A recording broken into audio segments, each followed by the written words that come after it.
কঠিন বর্জ্য নিষ্কাশন ব্যবস্থাপনা প্রকল্পের শুভ উদ্বোধন নলহাটিতে।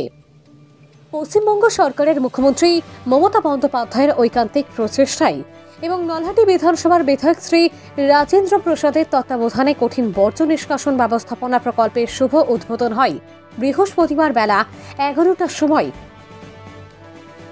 এই প্রকল্পের বরাদ্দ করা হয়েছে 2,56,72,412 টাকা। পরিবেশকে স্বচ্ছ রাখতে এই উদ্যোগ সকলের চোখেই সাধুবাদযোগ্য। পচনশীল এবং পচনশীল নয় এরকম বর্জ্যগুলোকে নিয়ে এখানে রাখা হবে। সময়ের পরিবর্তনে ওই বর্জ্য পদার্থগুলোকে সারে রূপান্তরিত করে সেই সার জমিতে ব্যবহার করা যাবে।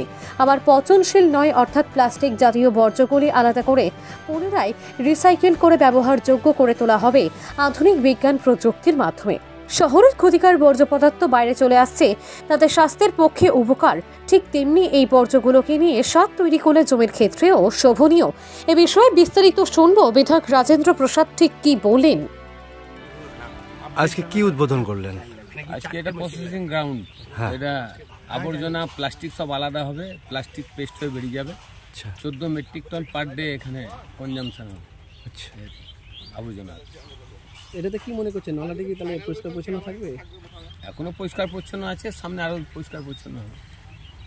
নলহাটি মিউনিসিপ্যালিটির SWM এর processing ground, scientific processing ground, যেখানে গার্বেজ আলাদার মধ্যে দুটো পার্ট আছে, এক পচনশীল আর অপচনশীল। অপচনশীলটা আমাদের জোড়া হিসাবে বিক্রি হয়ে যাবে আবার 45 দিন পর, আর অপচনশীলটা যেটা রিফাইন করে প্লাস্টিকটা আলাদা করে তাকে অনেক রকম পদ্ধতির মাধ্যমে, মেশিনের মাধ্যমে সেটা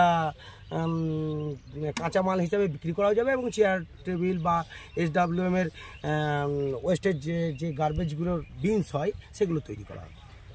তো কত জায়গাতে এটা করা হয়েছে? কত? এইটা 4.5 একর, 5 একর।